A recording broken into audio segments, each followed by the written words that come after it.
Received a letter, the clerk received a letter concerning some correction of numbers on the housing study. We'd already signed off. It's just on her appearance. Yeah, well, on that particular appearance, but I just asked the analyst to make sure that the numbers were not included in the report. I'm satisfied that's true, and so I will be tabling in the normal course of events. That's for your information.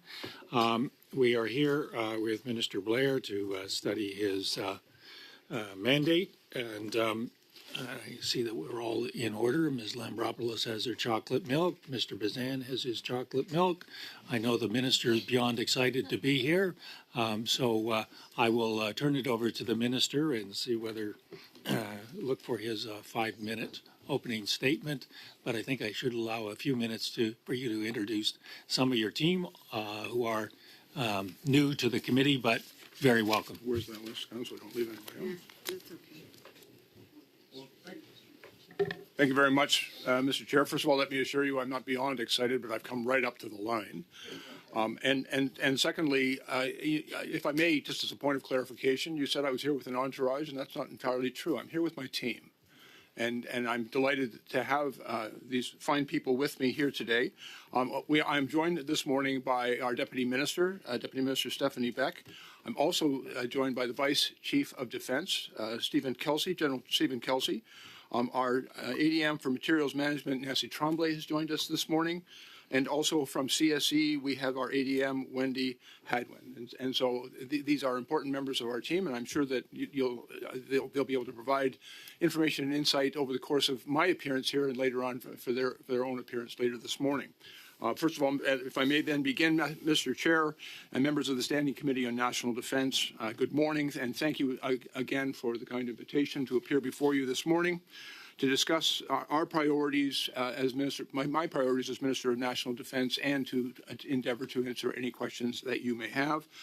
I believe very sincerely it's good to check in regularly given the volatility and rapid evolution of the threat environment that Canada and the world is facing, and as the security landscape is shifting, so too must our priorities, and we must do whatever is required to defend our nation and to keep Canadians safe. The job that we ask of our CAF members is a difficult and challenging one, and we are doing everything we can to support them in that mission. The world has changed considerably since the mandate letter was issued in 2021. As you'll recall, that was well before Russia launched its full-scale invasion of Ukraine. It was before an emboldened China ramped up its assertive, subversive, and coercive behaviors, and it was before the conflict in the Middle East began spilling over at great risk to regional and global security. And while we've made considerable progress advancing our 2021 mandate, we have also had to reprioritize and to adapt in response to this changing context. My greatest priority will always be our people, and that is a constant that must never change. We remain focused on making sure that they have the support and the resources that they need to continue their excellent work that they do on behalf of our country. And for example, we know that CAF families are often at the bottom of local childcare waitlists when relocated or redeployed on short notice. It's why Canada's renewed defence policy, Our North Strong and Free, commits $100 million over 5 years to enhance childcare services for CAF personnel and their families. We also know that frequent relocations and deployments create unique challenges for our military families when it comes to housing. And our Canadian Forces housing differential came into effect in July of 2023 to help CAF members who are living off base adjust to housing costs when relocating in Canada. We are also going to invest in significant new housing for our members. We need to increase housing availability on basis to make CAF members and their families have safe, affordable housing. And we're putting forward vital initiatives to ensure that our defense team members have the resources and infrastructure that they need to thrive in their important roles. Serving your country can be a difficult and challenging occupation. It should not be made more challenging by the conditions under which they serve. We are also addressing a significant priority of cultural change. We have to make sure that all of our CAF members feel well supported by the organization and their nation that they have sworn to protect. And since 2021, we've made some significant progress on Justice Arbor's 48 recommendations in her independent external comprehensive review of the Canadian Armed Forces to implement meaningful and long-lasting cultural change for the Canadian Armed Forces. I think one of our best examples for that happened just a few weeks ago when the Parliament began the second reading of Bill C-68 that will ensure the criminal code sexual assault cases in the CAF will be tried in the civilian justice system instead of in military court. I want to take the opportunity to thank all members present here for their support for that legislation, and I very much look forward to us completing the second reading and bringing this bill before this committee to allow the committee to do its important work to make sure that it is the best bill for the members of the Canadian Armed Forces. I believe all of the changes that we're working on together will lead to durable military justice reform, and it's going to help CAF members and the Canadian public regain trust in our system. We're also very focused on making new investments. In response to an evolving global threat environment, we're also investing significantly in new platforms, equipment, and capabilities. The war in Ukraine has taught us a lot about our own strengths and vulnerabilities, both as a country and as a partner and ally in our global security network. These lessons informed our updated defense policy, which places a new emphasis and sharp focus on defending our continent and Canada's Arctic, investing in advanced capabilities to better detect, deter, and defeat threats, and to build up our defense industrial base. We must demonstrate to our allies that we remain a reliable and valuable partner. And that at the NATO summit in July, we announced that we will reach NATO's 2% target by 2032.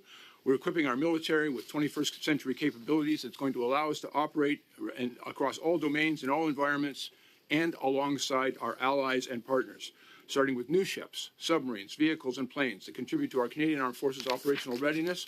We are also modernizing command and control systems.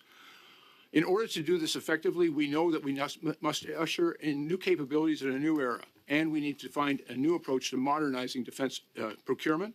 We're actively reviewing our procurement processes to find inefficiencies and build better relationships with industry. I would also note that we are making the largest investment in our Navy and our Air Force since the Second World War. And in our North Strong and Free, we've outlined how we'll invest in industry to create new production lines and secure supply chains that will allow us to increase production at home. And this is going to be good for our military, but it's also good for our workers. It's good for our industry, and it's good for our economy. Protecting national security is job one, and I want to acknowledge to you, we have a great deal to do. And since I got this job, I tried to make it very clear. Canada must do more. Canada will do more, because we have to live up to our obligations to defend our country and to our international partners. Thank you very much, Mr. Chair, and I'll happily now submit to any questions the members may have. Thank you. Thank you, Minister Blair. We'll turn to our 6-minute round, starting with Mr. Bazan. Well, thank you, Minister, for joining us this morning. Appreciate that, and along with all the other witnesses that are joining you from your defense team. And thank you for all of the work that you all do in keeping Canada safe and supporting our Canadian Armed Forces and the important work that they undertake. Minister, in the defense policy update, when you compare defense spending that you plan for this year of $33.8 billion, the actual spending authorities for CAF and the Department of National Defense, and I'm talking about the creative counting where we add in other eligible departments of about $7 billion, just the direct spending to CAF and to the Department of National Defense, that is only at $30 billion. Why the $3 billion shortfall? Is that just lapse spending again, or is it part of the budget cuts? No, I believe that my staff may be able to provide you a more detailed explanation either during this session or the next, and I would invite you to do that. But if I may just simply respond, we had in 2022-23, for example, $1.57 billion in lapse spending. I think it reflects some of the challenges we have in actually spending the money that has been allocated and budgeted for the National Defense Department. The procurement, in particular, of large platforms, it's important because we are stewards of the taxpayer dollars that we make sure that we are spending them well and wisely and getting the best possible value for those investments, but at the same time acquiring the best of equipment. And I can share with you that of that $1.57 billion that lapsed in 2022-23, $1.45 billion of that, or 92%, is still available for defense spending for future years. And this includes $1 billion for adjustments to spending on capital infrastructure projects, $240 million in carry-forward expenditures. I have another long list. And you can send that to committee and the details. Clarify something? We'll definitely look at it. It's not creative accounting. Do you know, Minister, it's actual that numbers. At $30 billion, you actually allowed defense spending, direct defense investment in Canadian Armed Forces and the Department of National Defense to slip below 1%. According to the Library of Parliament, their calculation is that we're at 0.95% when you don't count for the other eligible departmental spending of $8 billion. And if I may clarify it, the only time that Canada has ever gone below 1% of spending right now. was in 2013 and 2014 when you were the Parliamentary Secretary. Two different worlds, Minister, and you know Currently that. today, You know that's two different worlds. There was no war in Ukraine. There was no war in Afghanistan. We were out of Libya. And now we're sitting here where there's war on our context or front excuses steps for in why it NATO's happened. eastern It's flank. only a fact that it did happen. Mr. I'm President. asking the questions here, And so, and if I may, Gentlemen,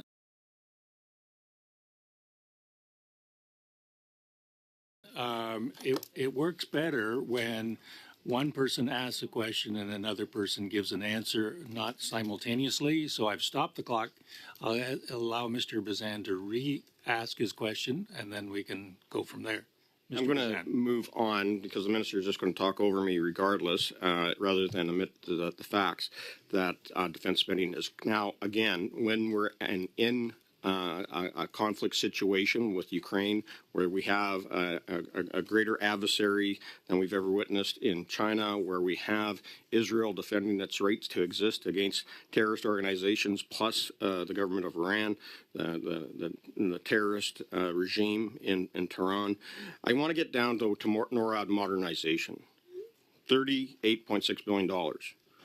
We're getting new P-8s. We're getting new F-35s finally that are all going to get delivered in 2026. Our air wings across this country, including our forward operating locations, have to be modernized and security has to be installed before we receive those planes.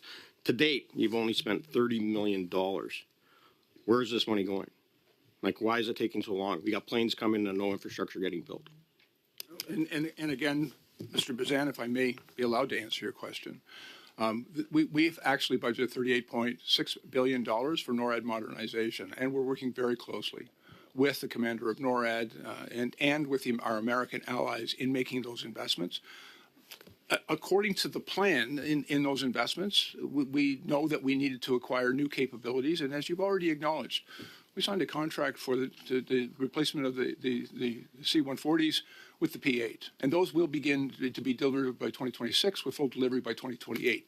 I think that's a very significant advancement. The wings going to be ready to receive them? Are the wings in Comox and Cold Lake going to be ready to receive them? And I would also share with you that we are also making concurrent significant new investments in infrastructure, building new airport runways and new infrastructure, and acquiring hangar capabilities for the new aircraft that are being acquired. But as part of NORAD modernization, I think the most significant initial investments, according to the plan that has been put forward by Canada and the United States under the NORAD umbrella, is investments in over-the-horizon radar and over-the-polar radar. So have we selected those sites yet where we're putting those up? And if I may, we have been advised by our allies that they are working through issues with respect to that technology, which will determine where we should make the best investment in the sites for those. I think there should be some equivalency between answer and question. I think ministers run past. You still have a minute, Mr. Bazan. Okay, thank you. So just in my final minute here, Minister, yesterday you made a reference to the Geneva Convention and Israel's right to defend itself. You believe that Israel has a right to defend itself and retaliate against Iran for the attacks? I think Israel has a right to defend itself and diminish Iran's capacity. So you made the comment about saying that the striking nuclear sites, and we're talking weapons sites in Iran, and he says in violation of the Geneva Convention. I just want to read to you Article 56, as it is in Canadian law on the Geneva Convention, that works or installations containing dangerous forces, namely dikes, dams, and nuclear electrical generation stations shall not be made the object of an attack. I know Mr. Poilievre was not talking about electrical sites like nuclear electrical power stations. He was talking about nuclear weapons development sites that is happening right now in Iran. Do you not agree that those sites are fair game for Israel to retaliate against the regime in Tehran?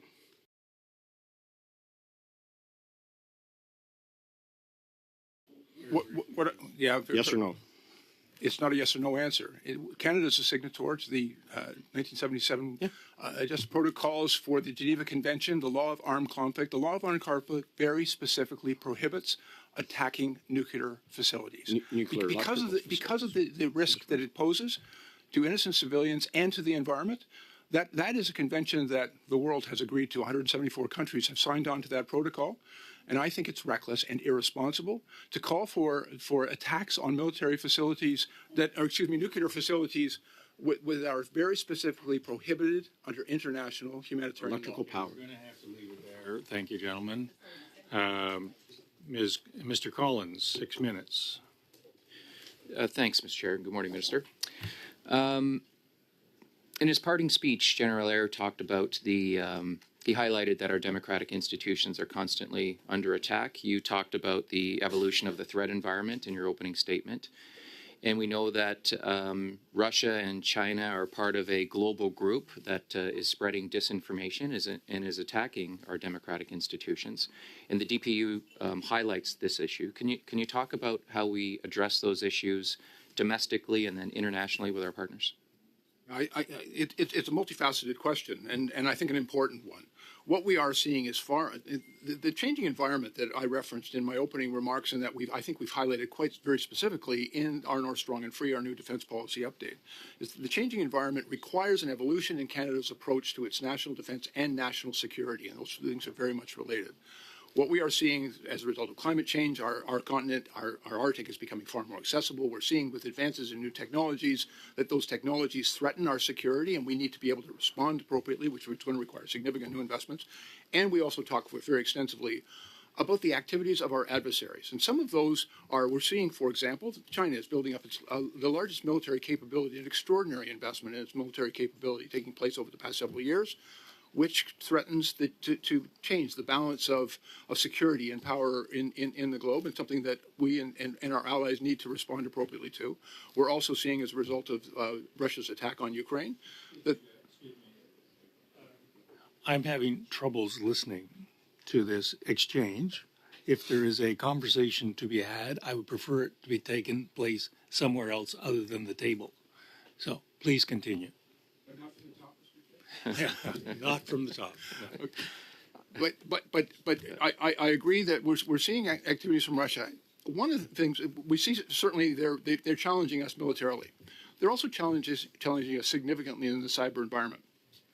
And I think, and you highlight in your question, the importance of misinformation and disinformation, their efforts to destabilize our society, our institutions, important institutions like our political system, by engaging in polarizing rhetoric, misinformation, fear-mongering, threats and coercion against some of our citizens. Like, all of those behaviors are almost a kinetic form of warfare, or non-kinetic form of warfare. It's asymmetrical, but it's something that Canada needs to respond to because they are direct threats. For the Canadian Armed Forces and through our people at CSE, we are very much engaged in countering those threats and making sure that, and I think we all have a responsibility, that the connection between national defense and national security, I think, is clear. It's going to require advances in our approaches and closer work with our allies. One thing I would share with you as well, in my experience, Russia's invasion of Ukraine as an example, I think their intention was to destabilize the Western alliance and to cause rifts between us. It's had exactly the opposite effect. In my experience, all of the nations of NATO, including Canada and the United States, have become far stronger, far more united, far more resolute in purpose of making sure that we have the capabilities to counter the threat that those two countries represent, and others too, by the way, because we are also seeing that type of hostile activities from state actors such as Iran, North Korea. There is, unfortunately, a growing list of people who are clearly demonstrating that they are willing to engage in a number of very aggressive, assertive, and negative behaviors towards our society, our culture, our institutions, and our country. I'll follow up with another issue that's related to the changing environment, and that is related to artificial intelligence. And I've read your comments, I think a month or two ago, as it relates to our use of artificial intelligence. And you highlighted the fact that we're going to use it, but it's not going to replace the work that the members of the Canadian Armed Forces do. It's going to assist them in their duties. You also talked about establishing international rules with our allies and our partners. But we know that with the likes of Russia and China, that with most international agreements, they're not a part of it, and they normally thumb their nose at it. And so how do we Minister, how do we deal with artificial intelligence as it relates to domestically assisting us, but then dealing with that whole issue of there are those in the world that might use it for nefarious purposes, and we have to deal with that. Thanks very much. And it's a very important question as well. First of all, I think AI represents an extraordinary opportunity for our national defense, for our security establishment officials. And by the way, there is an extraordinary level of expertise and capability in Canada, and I think Canada has much to offer. Perhaps we can talk about that later on in this meeting. Canada has much to offer to our allies in those capabilities. And at the same time, we also recognize that responsible use of AI, particularly in military applications, is something that is going to require some international consensus. But I'm in complete agreement with you. Some of our adversaries have demonstrated that they would thumb their noses at such conventions and will not use it in an ethical way. And we have to make sure that we have the capability. I think it is still incumbent upon us to make sure that we use it in an appropriate and ethical way. And I think that in order to do that, we may have to make sure that people are at the heart of the decisions that we ultimately make with respect to how we engage in military activity. But at the same time, we have to have the capability of countering the negative applications that our adversaries could undertake. It is a very significant policy challenge, but I know that there's been some extraordinary work that perhaps our officials can share with you, perhaps even in a more secure setting, about some of the work that's already underway. Terrific. Thank you. Seconds. Put it in the bank. Thank you. Thank Put you. it in the bank, yes. Madame Normandine, 6 minutes, s'il vous plaît. Merci. 6 minutes. Yes, thank you. Thank you, Minister, for your attendance. Thank you for being available. It's much appreciated. I'd like to get back to a letter that I sent you on June 28th asking for an investigation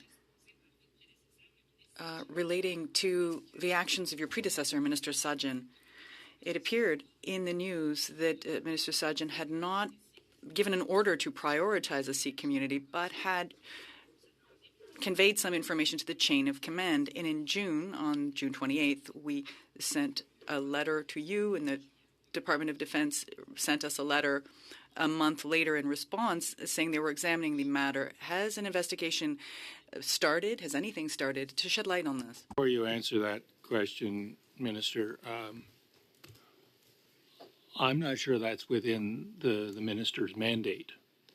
We're here to examine his mandate, not a predecessor's mandate. And I would be very, very concerned about ruling that question out of order, but Si yes. je peux me permettre. If I may. That the minister's mandate letter that he's working on is the mandate letter of his predecessor. I don't know. I think I've inherited. it's a what you've inherited. Okay, if you're comfortable with that question, my immediate reaction is that is out of order, but I'm content to defer. And thank you, Mr. Chair. And if I may, Madam, first of all, I did receive your letter. I've had my team make inquiries as to what information is available with respect to that period of time during the evacuation in Afghanistan. I have received a response from my predecessor, Minister Sajjan, but I also understand Minister Sajjan has agreed to appear before this committee. And so I think respectfully, I would allow him to offer his explanation to this committee rather than for me to try to interpret it on his behalf. Absolument, et je ne vous demande pas de... Absolutely, and I'm not actually asking you to interpret what's been done or what was done by your predecessor. I'm actually asking you rather to shed light on what happened afterwards and the ways in which information or orders were transferred between the minister and the forces, which is within your mandate, I believe. It seems as though there were some structural issues in the chain of command.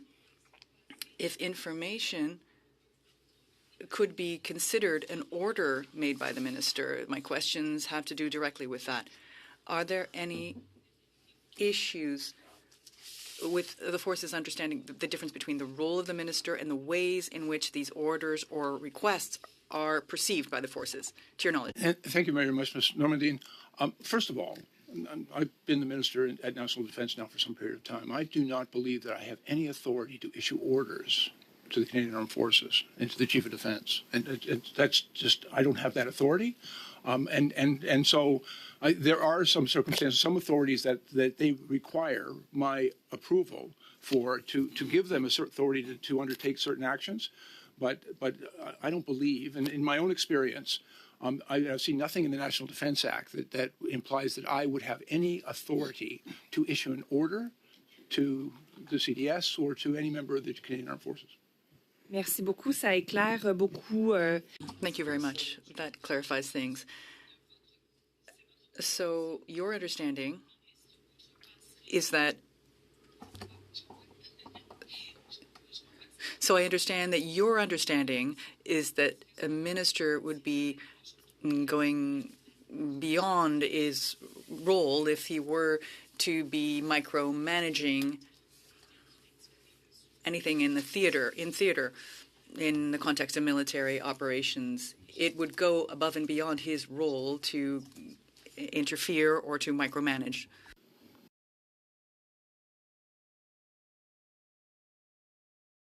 Well, I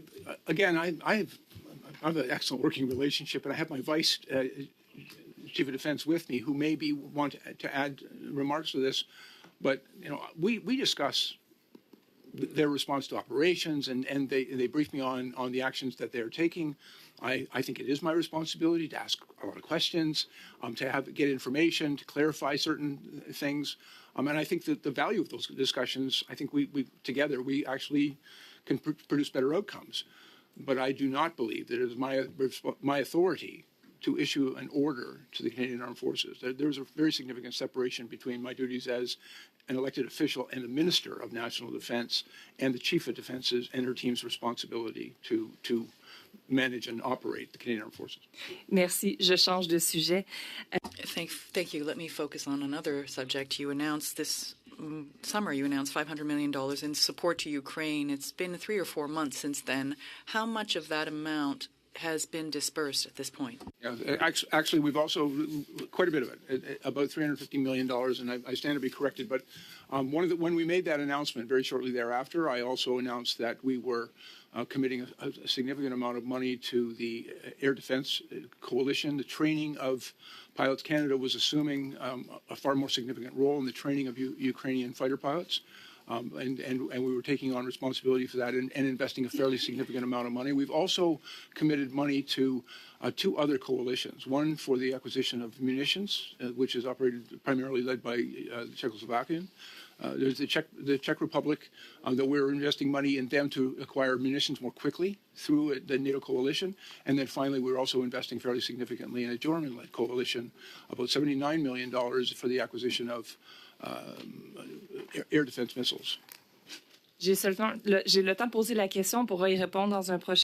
I have enough time to ask a question. Perhaps you'll get to the answer next time. At the beginning of the year, you wanted to quadruple the 155 millimeter production, which was at about 5,000 of these. Where are we at this point in the year? We're almost close to the end of the year. I would imagine you'll be able to answer in the second round. Important work in progress, and I'd be happy to come back to it. Excellent. Thank you. Madame Masson, 6 minutes, please. Thank you, Mr. Chair. Thank you, Mr. Minister, for appearing today. 42,000 people have been killed in Gaza alone, almost 100,000 wounded. And now there's land incursion of Lebanon. Thousands of Canadians have reached out to me, very, very concerned on this issue. The United States have confirmed that they are willing to support Israel's escalating this war. Will Canada stop supporting Israel, implement the 2-way arms embargo, and impose Magnitsky sanctions on Netanyahu?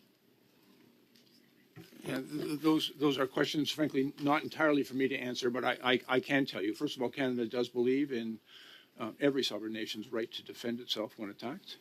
And, we've just also passed the anniversary of the October 7th attack that was perpetrated by Hamas on Israel. 1,200 people killed, more than 250 people taken hostage. Terrible atrocities committed on that date. And we believe Israel has the right to defend itself.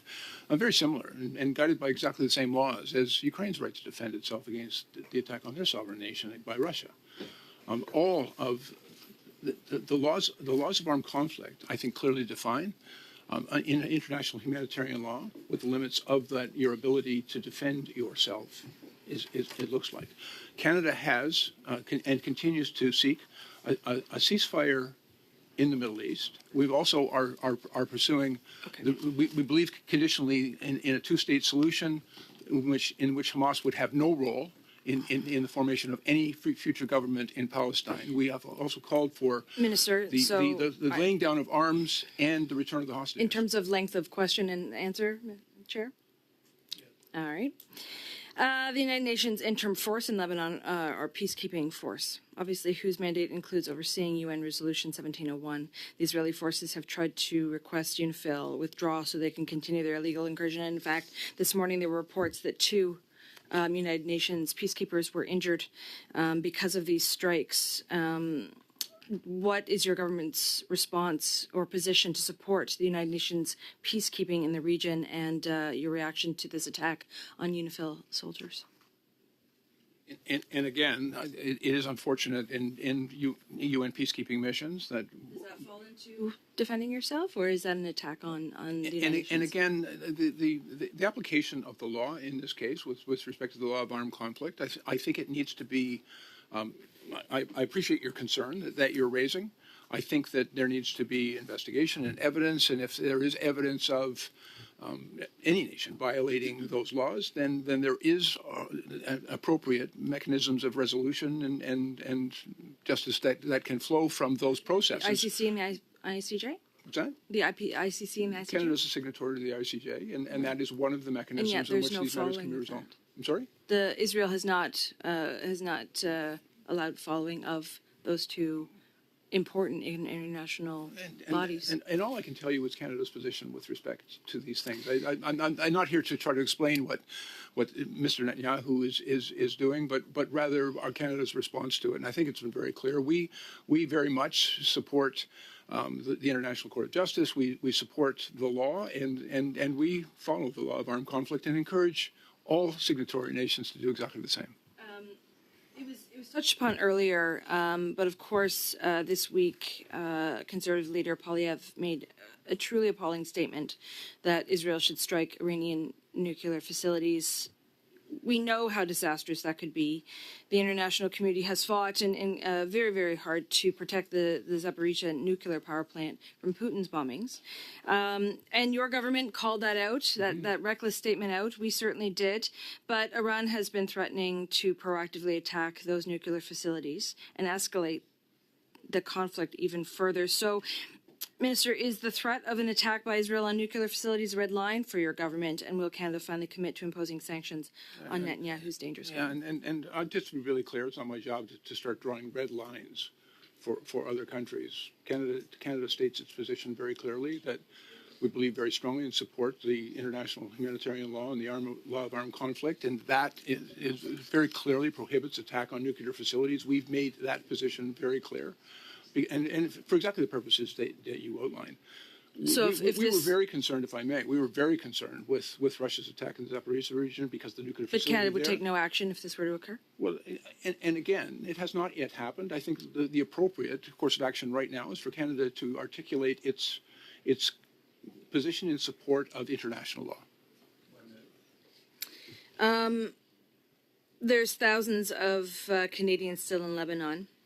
I know that we've spoken about potential evacuation, but the problem is that so many people are unable to get to the airport themselves. I know of families who have tried to cross the border to Syria who've not been able to. What's the support that Canada will provide through military forces, I suppose, to help those people who it's simply not safe on the roads that are either leading to the airport or leading to other places of safety? Okay, what we're dealing with is Global Affairs Canada has reached out and right now, and I don't have the precise numbers, but approximately just under 6,000 people have actually registered with Global Affairs Canada seeking information about assisted departure.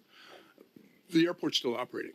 and is still accessible. That's the evaluation on the ground, that it's still accessible. About 60 to 70 commercial flights are flying out of the Beirut airport every single day. Additionally, our country and a number of our allies have been arranging booked seats on some of those planes. The uptake right now among Canadians who are inquiring about departing Lebanon is a little less than, it's about 30% of the seats that we have made available that people have actually taken. They are not reporting to us that they're not taking them because they can't get to the airport. And we are prepared to provide assistance if that was required, but that hasn't been asked for at this point in time. That completes our 6 minutes round. Mr. Bazan, 5 minutes. Thank you, Chair. Minister, do you agree that foreign interference is a national security threat, attacking our democratic institutions, including the Canadian Armed Forces and Department of National Defence, is not immune to foreign interference? I sent you a letter in December of 2021 and outlining, or 2020, outlining that exact point. So I appreciate that. Now, your former chief of staff kept the CSIS warrant off your desk for 54 days because it was politically sensitive to the Liberal Party. That's out of order, Mr. Bazan. It's that national is security. Not anything to do with his mandate. So I mean, come back on That is this. out of order. Minister, as the current... It also contradicts the sworn testimony that the hearing heard yesterday, and his statement is completely false. was what she actually said, since you answered the question. You addressed it. I should be allowed It's to. it's either out of order or it's not out of order. I have to say that once there is a response, it gets to be part of the conversation. So Fair enough, but if he's going to make a video, it might as well have a little bit of truth on it. Not the all way. right, carry on, and we can stay with the program. Stay with the. So again, in your current role, then, as Minister of National Defence, and from time to time, there's orders that come across your table that are going to be dealing with issues like foreign interference, like national security, that are going to require your sign off. Your former chief of defence, or your former chief of staff, withheld documents from you for 54 days. How does that not violate and contravene our national security? And again, the premise of your question is false and contradicts the sworn testimony that the Commission heard yesterday. As well, there's nothing political in decisions with respect to the national defense. So if I quote Ms. Estradas, she said, anytime there is a name of someone I knew mentioned in a warrant or intelligence report, I always let the director and minister know. So first of all, she must have let you know then you must have been sitting out on it for 54 days based upon her own testimony. Mr. Bazan, you're making stuff up that isn't true. And I appreciate that you want, but and you may have, you're making a video, and that's fine. But what you're saying is simply not true, and it has been contradicted by the sworn testimony of other witnesses. And I've appeared before that hearing 3 times and given sworn testimony, and I'm very pleased to be able to go tomorrow and give that sworn testimony again.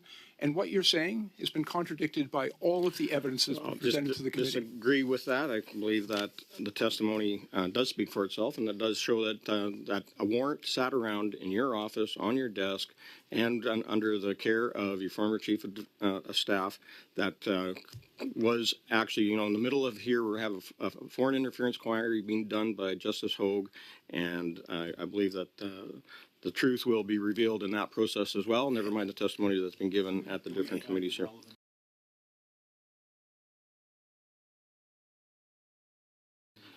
So I will just share the rest of my time with Mr. Ellison. Thank you. Thank you, Mr. Chair. Thank you, Minister, for being here. So my question to you is that do you believe that a terrorist regime like Iran should be allowed to develop nuclear weapons? I'm deeply concerned about the increasing military capability, including the acquisition of military weapons by a regime such as Iran.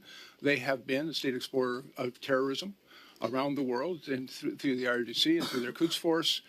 They have demonstrated, support for other terrorist organizations, and yes, it's deeply concerning that such a regime should have that military capability. So why wouldn't Israel then have the ability to attack those sites? And again, I think the international community has a responsibility to do everything it can to prevent Iran from attaining those things. But at the same time, I think that should not be done in a way that puts countless lives and the environment at significant risk. Are they not legitimate targets? And again, there are very limited circumstances where those could be legitimate targets, but the international conventions on the law of armed conflict very specifically prohibits the targeting of nuclear facilities, which was frankly what your leader said. No, what he said was going after sites that are actually responsible for developing nuclear weapons. How many sites in Iran actually produce nuclear energy? I don't have that information. To your team? So the World Nuclear Association says one. We're aware of it. We're aware of it is. So obviously, we're not talking about targeting that. So why would we not just say that? Obviously, we don't approve of them targeting sites that approve electron. That's not what Israel's saying, and that's not what our leader said either.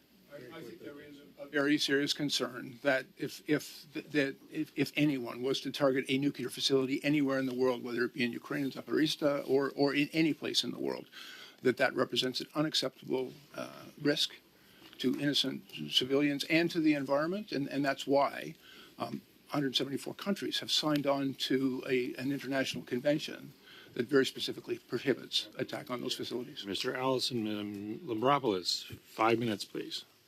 Thank you, Chair, and thank you, Minister and team, for being here with us today. I guess my first question is going to be about recruitment, because we've heard time and time again that this is something really important and that we're not exactly where we need to be yet in terms of recruitment. We had earlier, a few weeks ago, I guess, witness come and tell us that the goal would be for 6,400 new members to be recruited in this calendar or in this fiscal year, I guess. And so I'm wondering what your thoughts are on that, and if you think that that is enough. If not, what can we do in order to make sure that those numbers grow at a quicker pace? Yes, thank you very much for what I think is one of our most important questions, because as I said in my opening remarks, people are our most important asset. And I've already commented and expressed very sincere concern that losing more people than we're able to take on is not a successful strategy, and we had to turn it around. I am very pleased to report to this committee that there's been some outstanding work done by the Canadian Armed Forces and the Department of National Defence to significantly improve our onboarding and recruiting processes, and I think they've demonstrated real openness and commitment to doing what is necessary to resolve our hiring and personnel issues. There's some very important work that's going on. The new CDS, and I think it's more appropriate for her to perhaps come before this committee and outline, the nature of her plan. But as I have been briefed, it includes, I think, significant new measures. The introduction, as was recommended in our new defense policy, but also in Justice Arbor's recommendations of the establishment of a probationary period. That's going to allow them to bring people on much quicker, to begin their basic training, and then to complete some of the important security background checks, for example, before the person is in a sensitive position, but enables us to get started and really expedite the processes. We're also seeing, a very comprehensive reevaluation that's going on, not in any way to compromise the standards, the very high standards that we require for everybody joining the Canadian Armed Forces and their combat readiness. But at the same time, it's going to enable us to address, I think, more appropriately some of the impediments that we have identified in getting people in the door. There's also been some really good work done because, as I know this committee has been advised, permanent residents were given the opportunity about 2 years ago to make applications to join the Canadian Armed Forces, and about 20,000 of them immediately signed up. We saw that the intake was impeded by some of the challenges in doing over again the security background checks for those individuals. There's been some really good work done between the Canadian Armed Forces and IRCC and others to expedite those processes, and I'm very encouraged by the path that we are currently on. I believe that we've turned a very significant corner and that we will see an increase in recruitment, but we're not done. There are a number of really important initiatives that I think we can undertake. I think the opportunity that we can give Canadians to serve their country in the Canadian Armed Forces, to engage in real national public service for this country is a great opportunity for those young people and a great opportunity for the Canadian Armed Forces. And so we are committed. One of the things that I've asked the CDS to look at is there are a number of bottlenecks in those recruitment processes. Then our capacity to put people through basic training is one of those bottlenecks. And so we are looking at how we address that and increase that capacity.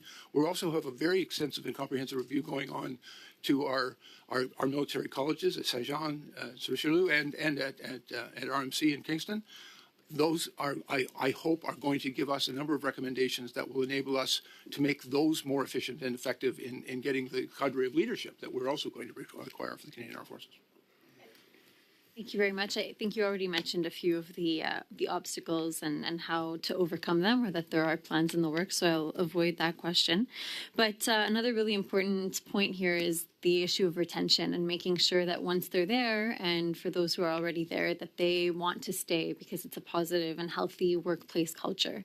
So, you've spoken a little bit about that as well. You spoke about Bill C-68. You spoke about Justice Arbour's recommendations. And I'm wondering if you can tell us where we are on those, how many of them we've actually accomplished or implemented, and what your view is on how we can rebuild trust in the Canadian Armed Forces for future generations. Yeah, very quickly, just in response to Arbour's recommendations, a little more than half of them have been fully implemented. We have also just recently published in the spring of this year our comprehensive implementation plan for the remaining recommendations, which schedules their full implementation by the end of 2025.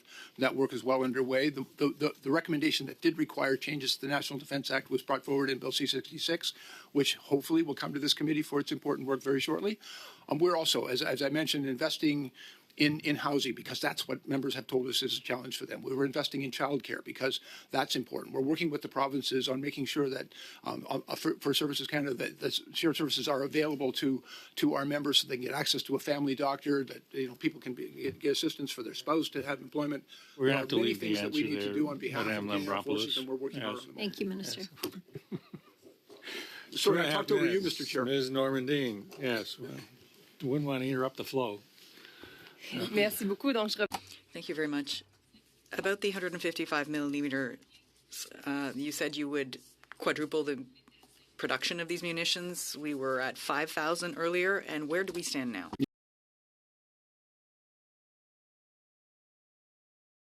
Yeah, still a work in progress, but I've been to the munitions production plants in Quebec.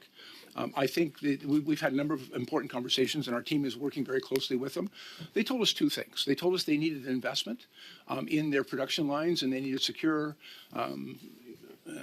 supply chains in order to increase their production. They also needed the certainty that would come with long-term contracts, and so that they know that if the orders were there, then they would produce to meet those orders. And so, avec respect, Monsieur le Ministre. With respect, Minister, we know what their needs are for the industry. On the industry side, my question is, in actual fact, where do we stand in terms of production? we are still working very much in the negotiation, because when we went to industry, they told us they needed a certain amount of money of investment. When we went back to them with that money, they doubled it. And then we went back to them with another significant increase in our investment, and they doubled it again. And so I have a responsibility to manage the Canadian taxpayer dollars, and we are stewards of those dollars. And so there's a negotiation taking place about what is the right investment in those industries, and there's also some work to do to complete the long-term contracts that they need. We are going to increase our production and our acquisition of those munitions because we need to do it, but we need to do it responsibly. Merci beaucoup. Thank you very much. General Carignan implied in a way when she appeared before the committee that budget cuts had an effect on the troops' training capacity. I'm wondering if, when those cuts were announced a year ago, an impact assessment was done, and today whether these types of things are done to see what effect this has on troop training.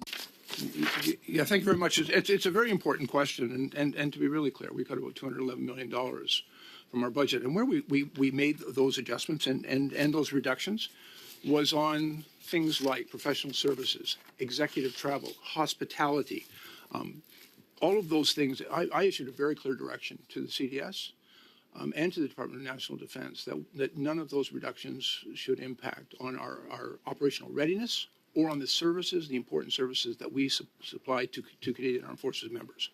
And I believe in the analysis that has taken place that those important services and capabilities were not impacted by these reductions. And at the same time, I think it is incumbent upon every federal department to make sure that we're spending money well and wisely, and that we're getting true value for the investment the Canadians are making in their Canadian Armed Forces. And at the same time, we are out of time. Madame Matheson, 2.5 minutes. Part of the CAF-D&D class action on sexual misconduct was a number of clear deliverables that were to be taken at the 5-year anniversary, which is very close approaching. One of those clear deliverables is the review of the mandate of the Sexual Misconduct Support and Resource Center. I've heard a lot from survivors of military sexual trauma about their complex relationship with the SMSRC. There's positives, and certainly that is necessary to talk about, but there's also major gaps in the programming and concerns about the structure, unanswered questions about the independence of the SMSRC. So when I asked the Chief of Defense Staff, General Carignan, in her appearance, there wasn't concrete details. So can you tell this committee about the work being done to prepare for this review, and can you commit to ensuring the review will be fulsome with access to any documents necessary for this review to be done, and will it have a wide enough scope to rebuild trust with survivors? Thank you very much. It's a very important question. And you and I have had an opportunity to speak about some of these issues before. And as I've acknowledged to you, a great deal of work has been done, but more needs to be done. I appreciate your acknowledging that I think we've made some real progress on the Sexual Assault Resource Center and the work that has been done in support of victims following this report, which we are coming up in February of 25 on the 5th anniversary, and there's a commitment there to that work. I can share with you that we're currently pursuing a court appointment for the external review team lead. We think that's an important initiative, and I think we've also been able to demonstrate our commitment to greater judicial independence of military justice actors by removing some of these conditions as under Bill C-66, so that these matters are dealt with in the civilian system rather than people having to go to their boss. I also very strongly believe that the decision to pursue an investigation and a criminal prosecution is entirely the agency of the victim, and at the same time, we have a responsibility to provide them with victim support services no matter what is taking place. I think we've also talked about some of the important work that's gone on with Justice Arbor's recommendations, our implementation plan, the appointment of the external monitor, who, by the way, every 2 months produces a very comprehensive report, which I hope that you all have access to, that explains the progress of the work and the implementation of Arbor's recommendations. We're moving on a number of other recommendations, including the Fish report. All of that is, I think needs to be coordinated and brought together in a meaningful way. And restoring trust for all of those people who have experienced is our priority. Thank you. And very Thank happy to you, continue to work with you on it. Ms. Matheson, Mr. Minister. Ms. Gallant, 5 minutes. Minister, what instructions have you given your current Chief of Staff to ensure they don't withhold information from you that's vital to national security, like the way Zita, your former Chief of Staff at Public Safety, and the Chief of Staff for the former CDS for Minister Sajan did during the Vance controversy?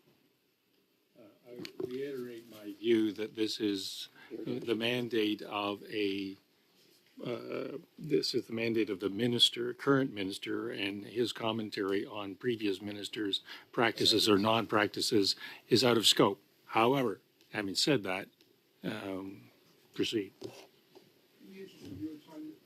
I'll defer to your ruling as to whether or not this is in scope or not. Okay, so there are no measures taken to overcome the problems we had with And as a Minister point of Vance. clarification, I did not say that.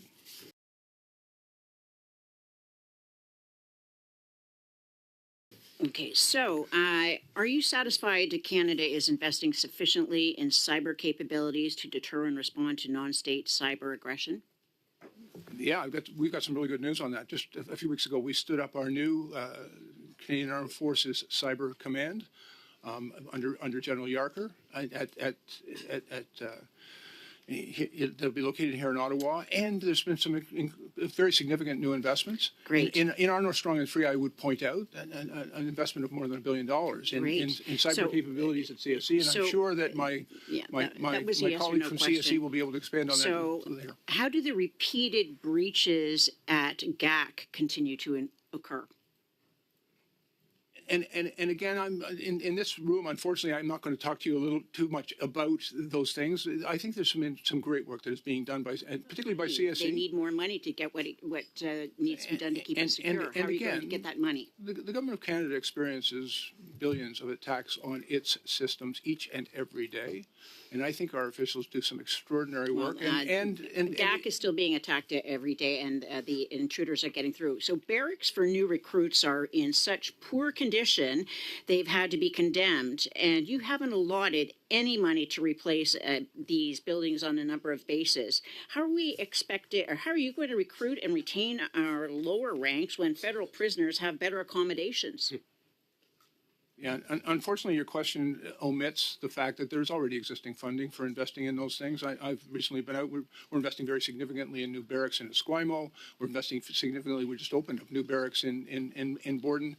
There are already monies already allocated. I invite you to go to some of those bases and see the new facilities. I've been to my base. I've been to Petawawa, and they've had to I've been to condemn Petawawa two with you, buildings, sir. and there has been no money in sight to replace those buildings. They don't even have enough accommodations for the current lower ranks. And we've got to accommodate people who are coming in for training for the Latvia mission. So where are we going to put them all? They can't all be intense all winter. Yeah, and I've already referenced that there's some really important work going on right now to increase our capacity to provide basic training and other training to all of our members.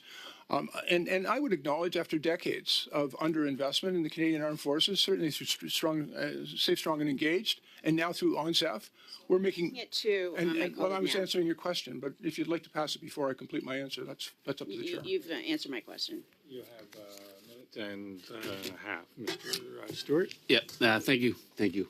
Sir, are you okay with Iran developing nuclear weapons? No.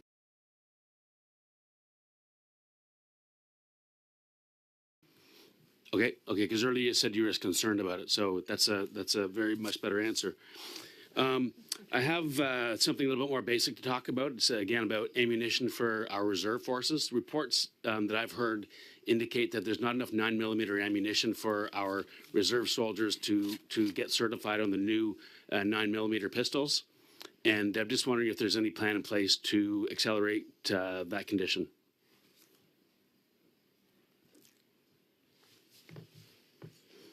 And then the next question. Yeah. Thanks. I was getting an answer for you. Would you like it? Yeah. Yeah, we're spending about $200 million on munitions currently. That's our current expenditure. It has not been reported to me by CAF or by any indication that the reserves don't have adequate munitions to train. But I don't have the information that you referenced. The other report I had was that half the Army's equipment is unserviceable. There's a $150 million shortfall due to the government budget cuts. And I just wanted to understand what that says about the Liberal government's commitment to armed forces. Yeah, you're conflating two very significant issues. There is a real challenge with maintenance of our equipment. A lot of it's old, and I see the brand new Lavs at Denison sitting there for weeks on end, not moving. Yeah, and I'm glad you saw them because we're delivering new vehicles. We've entered into contracts to deliver 1,500 new light and heavy trucks for the Canadian Armed Forces. We've also invested very significantly in new labs that are being delivered. We're doing the work that, frankly, previous governments have neglected in order to get our people what they need. And we are also investing in the maintenance of existing equipment, but replacing it is also a really important priority. I have to leave the answer there, however satisfactory or unsatisfactory it may be. Mr. Pulowski, 5 minutes.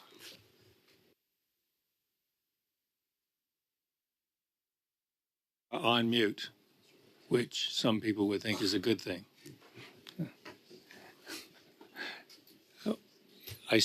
We still don't hear you. What is going on, Mr. Clerk? Can't hear him. We can't. Marcus, we can't hear you. Can't hear him at all. Are you plugged in?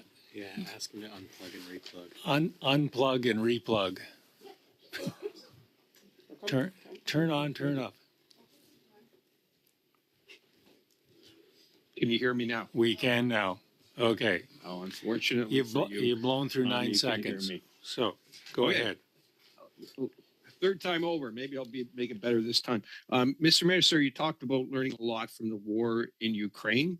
And certainly one of the things that I think we've learned from that is what would seem to be a worldwide shortage of ammunition. The Ukrainians don't have enough 155 millimeter shells. Madame Normandin asked about the production of more shells, and your response was, well, there was a company that was going to provide it, but they doubled the price. And then when we agreed to that, they doubled the price again. I'm not sure how many companies there are that make the 150 millimeter shells, but it seems to me from your response that there's a problem that we don't have enough companies that are making that form of ammunition. And from the previous question, perhaps 9 millimeter ammunition, there would seem to be perhaps a market failure here in that under normal times, there isn't enough demand for 155 millimeter shells, but now there is, and perhaps in 6 months or a year, it would be nice to think the war in Ukraine could be over. There may not be a demand, but this would seem to me to be the kind of market failure that requires government intervention to support companies starting to produce 150 millimeter shells and other forms of ammunition. Has there been any effort on the part of the government to give incentives to companies to start production of ammunition? Yeah, thank you very much, Marcus, and a good opportunity for me to clarify my remarks. I went to industry when I first came into this job, and I said, we need you to increase your production, and particularly around munitions, but not just munitions. We need a significant increase in military production right across this country. Our industries are very strong and very capable. But I think for a very long time, there's been a significant underinvestment, and we went to them and they said, we need to open new production lines and we need new supply chains. And that's going to require two things, an investment from government, but also long-term, the security and the certainty that long-term contracts provide. And it's one of the reasons we brought forward in our new defense policy update, significant new investment in both industry and in those long-term contracts. And so what you have suggested is exactly what we're proposing to do. But at the same time, it does require that we work very carefully with industry. They have told us even if we make those investments in their production capability, because we already buy ammunition from them. We buy a lot of ammunition from them, but we need more. And so we're going to invest in those industries and we're going to offer them long-term contracts. But we also have an interim problem because the Canadian Armed Forces needs ammunition now, and so do our Ukrainian friends. And so that's one of the reasons we entered into an agreement with the Czech Republic. And I have been buying munitions, 155 ammunition for Ukraine through that Czech initiative because they're able to buy it on the market. And so we're funneling money through those coalitions, part of our NATO partnership, in order to acquire those munitions. I am also prepared to purchase on the international market for the Canadian Armed Forces until the Canadian industry is capable of meeting our requirements.